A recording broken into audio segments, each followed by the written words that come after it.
One of the most common analysis, which everybody uses, including myself, is to look at the trend. If I look at longer term trend on the crude, for example, this is the daily. The consensus,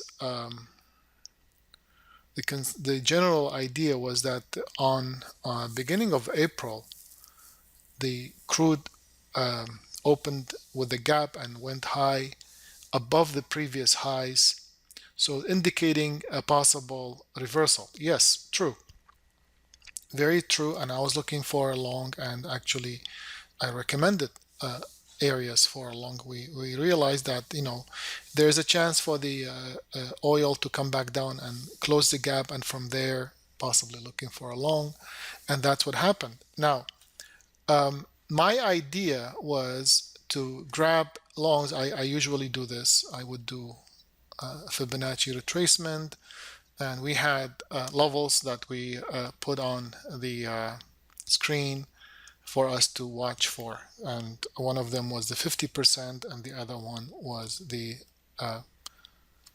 this one here, the 62%.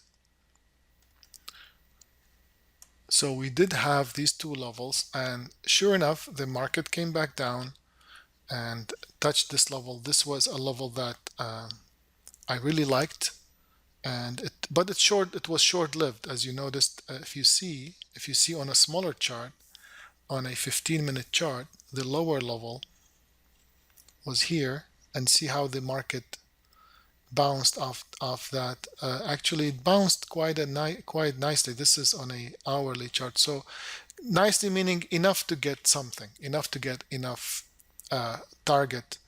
first target to secure the runner if you had a tight stop.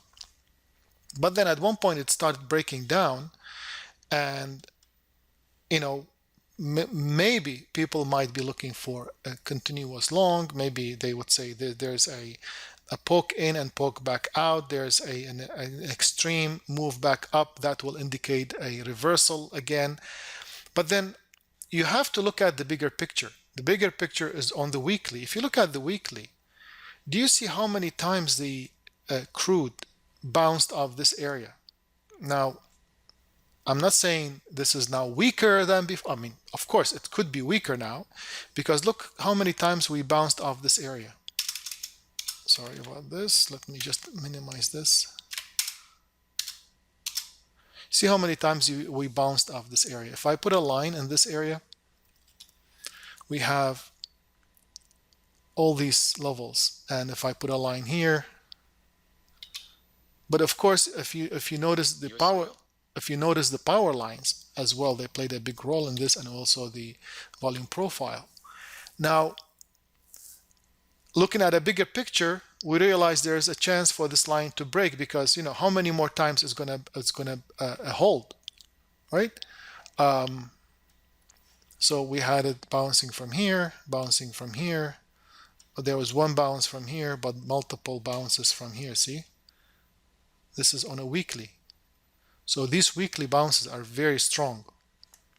Okay, so we have to keep that in mind. We cannot keep going against a trend that is trying to establish itself. When was time for it to go up, yes, we did that, and probably we got stopped out. So there's no need to try and make up a trade if you did not benefit from the initial move here for a few points of target. Whether you benefit or not, regardless, you get stopped out if you got into this.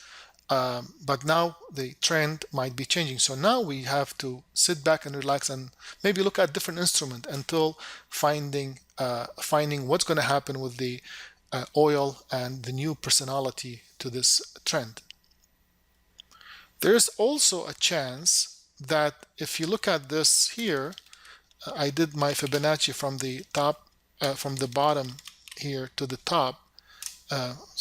We realize that this area could be also crucial for the next target if we